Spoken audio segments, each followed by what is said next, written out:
Voilà, on est sur le stand d'Audi en compagnie de Richard. Richard, merci de nous accueillir. Merci à Essai Libre, puis à toi Ouais. Christophe. Ben voilà. On commence par quoi la visite alors? Bon, on va commencer par la 1. Voilà. La 1, c'est une voiture qui est déjà sortie chez nous, mais elle vient juste de sortir le 9 septembre dernier. Oui, alors là il y a une série spéciale avec un kit compétition parce que c'est une voiture qui est jeune chez nous. On veut essayer de renouer le succès qu'on avait fait avec la 3 à l'époque. D'accord. Je ne sais pas si tu te souviens, Oui. on avait voulu démontrer que les gens du segment premium ne recherchaient pas forcément des grandes voitures, mais des voitures de moindre taille. Et vu le succès de la 3 et de qualité, et d'où le lancement de la 1 avec une voiture résolument sportive. Qui plaît à la fois aux hommes et aux femmes, 3,99 m, et puis une technologie inspirée du plus haut modèle chez nous, de la 8, qui a été lancée en avril, la dernière version. Donc tu retrouves les LED sur les phares, tu retrouves la technologie MMI, donc tout ce qui est GPS, etc., qui est directement issu de la 8. Et le petit détail sur l'arrière du rétro. Ah oui, alors là voilà, c'est juste le détail justement voilà, qui fait la différence et qui renforce la personnalisation de la 1. Puisque avec la 1, effectivement, on a voulu développer ce côté voiture unique pour chacun, avec les ouïes qui sont personnalisables, qu'on peut découvrir ici, les ouïes d'aération, les leviers de vitesse, les tapis, les volants. C'est quoi la voiture mise à plat là? Voilà, c'est la voiture mise à plat avec tout ce qu'on peut personnaliser sur une A1, sur l'aspect compétition. Après, tu as des personnalisations qui sont un peu plus différenciantes, un peu plus classiques. D'ailleurs, tu nous disais que les dames étaient intéressées par la voiture, il y en a juste une devant quand même. Oui, non, c'est vrai. Tu sais, le premier critère de choix pour une femme, c'est le design. D'accord. Et donc, effectivement, quand tu te retrouves avec une voiture qui a une personnalisation comme ça, forcément, normalement, on attire les jeunes femmes, même si c'est une voiture qui attire aussi pas mal de jantes masculines. Bon, voilà. Et elle s'appelle comment alors? A1. Oui, mais avec A1 avec un kit compétition. Un kit compétition, elle n'a pas un nom voilà. particulier. Non, c'est pas une série spéciale. Non, c'est une personnalisation disponible chez nous.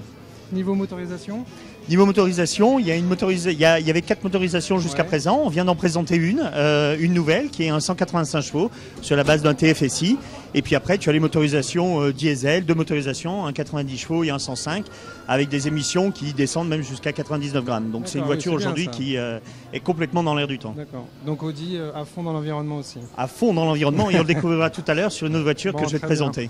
Là on est où là? Alors c'est magnifique ce couloir. Alors là on est dans le couloir qui présente un peu nos technologies chez nous. Donc là on a vu la personnalisation avec la 1, et puis alors là tu découvres à la fois la S-Tronic, qui est une boîte juste extraordinaire pour nous avec le double embrayage, qui te permet aujourd'hui des consommations et des émissions de CO2 pratiquement plus basses qu'une boîte mécanique. C'est magnifique, et Audi à la base, il n'y a pas d'à-coup. Et non, tu n'as pas d'à-coup, aucun à-coup en continuité. Et comme Audi à l'origine c'est une boîte d'ingénieurs, des ingénieurs à la tête, voilà, ils aiment beaucoup démontrer leur technologie, d'où cette boîte de vitesse qu'on peut voir ici. Et puis différents outils d'aérodynamisme, d'aide à la conduite, avec les gens effectivement peuvent toucher, peuvent tester, peuvent comprendre de manière plus didactique. Quand on passe dans ce tunnel, on découvre la voiture, comment elle a été fabriquée, c'est ça? Alors on comprend surtout quelles sont les technologies et à quoi elles servent. Ouais, très bien. Puisque il y a beaucoup de technologies. L'une des valeurs fortes d'Audi, c'est le côté avant-gardiste technologique.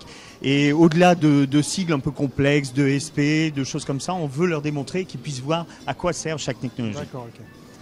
Juste devant nous, il y a une Audi A3, puisqu'on passe devant, on peut quand même en dire 2 mots. Ah bah alors la 3, c'est voilà, comme je te disais, le succès d'Audi, puisqu'aujourd'hui c'est notre deuxième voiture en termes de vente dans le monde. C'est une déclinaison cabriolet qui date d'il y a 2 ans maintenant. Succès qui se dément pas.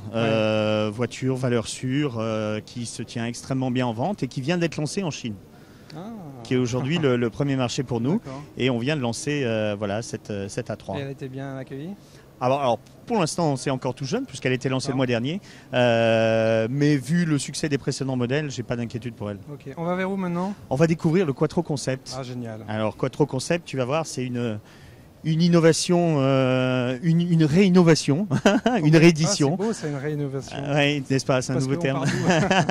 On part d'il y a 30 ans, la technologie Quattro qu'on développe, et à l'origine on la développe dans le rallye. Un vrai succès. Un vrai rallye, Michel Mouton, des Stig Blomqvist, des Walter Hall qui remportent de nombreux rallyes.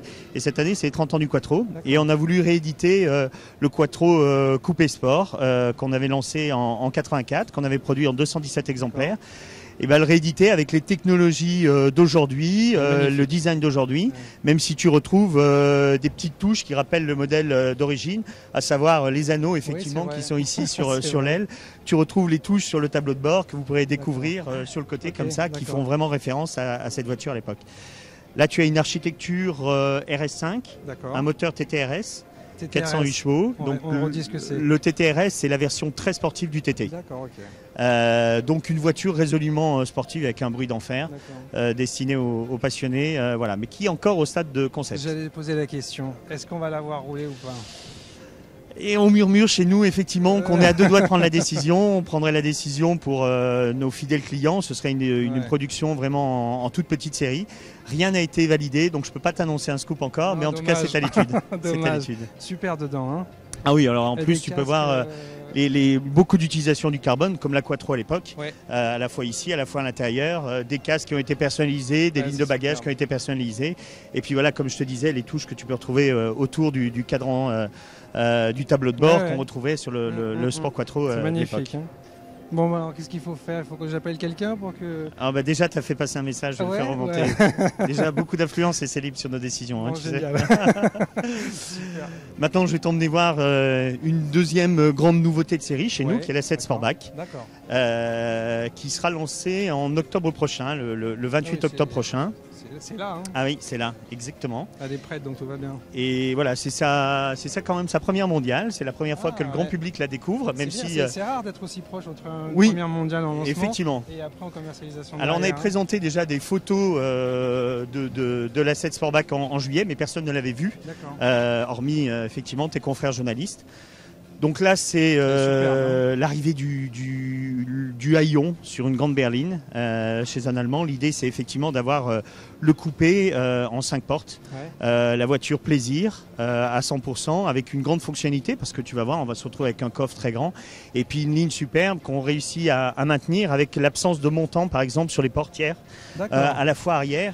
Et puis avant. Ça s'appelle affleurant, hein, c'est ça? Oui, exactement. Alors là, tu es complètement affleurant sur toutes les lignes. C'est super le bois là. Hein. Et voilà, avec les bois mat, maintenant, effectivement, où les bois brillants sont en disparition. Là, c'est un bois Verona. Voilà. Waouh. C'était pas une question piège. Ouais, mais non, mais voilà. C'est super. Et longueur, c'est une voiture qui fait 4 mètres... 80 quoi. Ouais, 4 mètres 80, quelque chose comme ça. J'ai pas la dimension exacte, pardonne-moi. En tout cas, elle est grande parce qu'on a beaucoup de place à l'arrière. Tu as une vraie habitabilité, tu as une habitabilité qu'on va retrouver au niveau du coffre.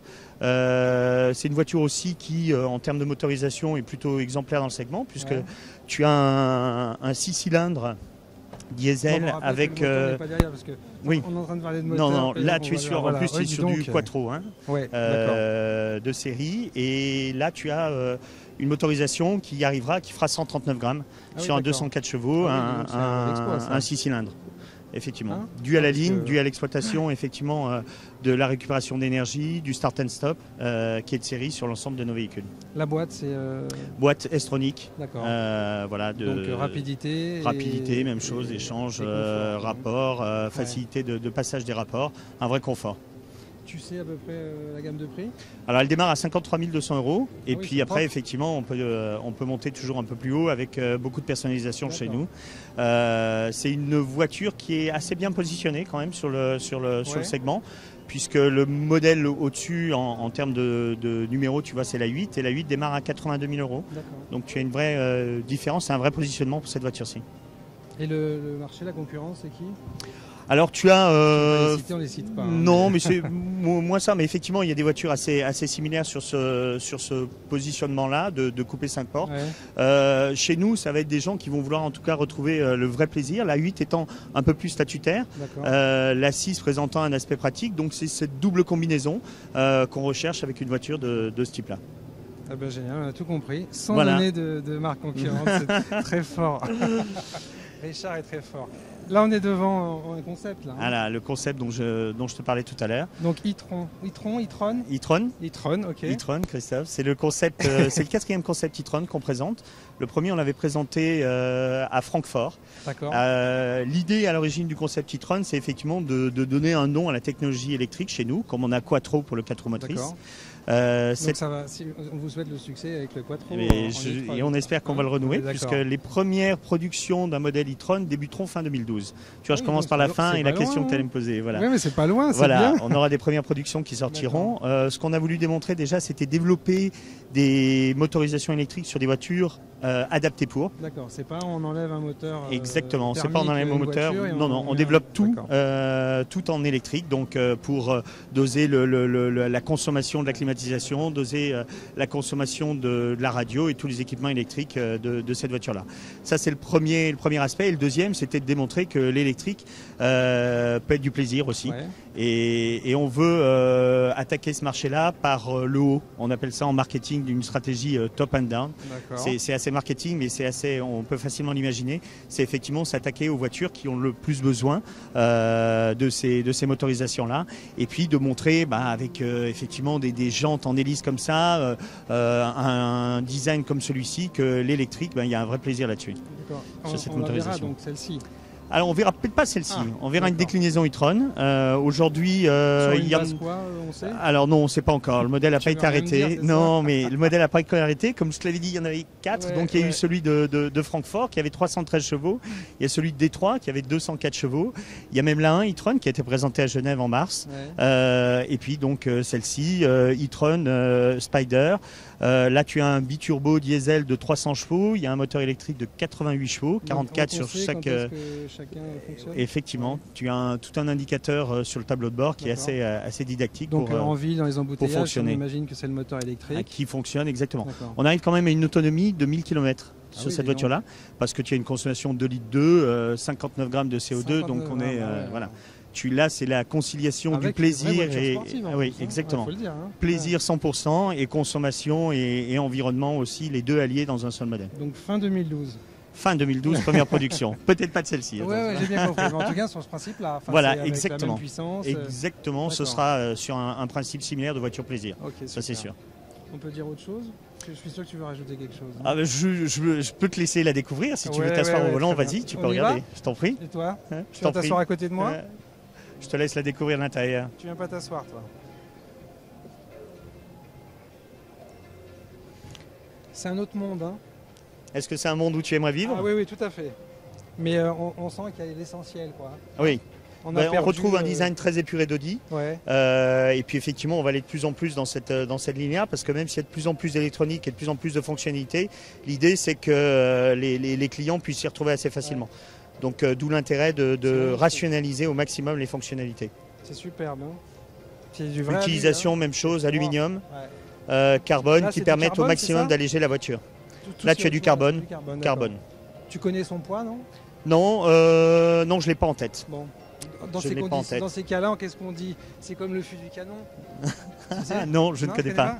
On dit dans le fût du canon, combien de temps met le fût du canon pour refroidir? Un certain temps. D'accord, voilà, un certain poids. Voilà, exactement. Bon, génial. On continue? On continue. Alors là, je vais t'emmener dans un endroit un peu plus exclusif. Ouais. Voilà, tu nous as fait déjà avec tous les modèles que tu as présentés. Oui. C'est que exclusif. Là, alors ça, c'était déjà assez exclusif parce que tu vois, personne n'a accès autour de ces voitures-là. Mais là, je vais t'emmener dans un endroit où on reçoit de manière un peu plus confidentielle nos clients grands comptes ou des prospects qui sont intéressés par notre plus grande berline, la 8, qui va être présentée en version longue sur un moteur W12. Et on peut aussi personnaliser complètement la couleur du cuir, la couleur extérieure et un certain nombre d'équipements.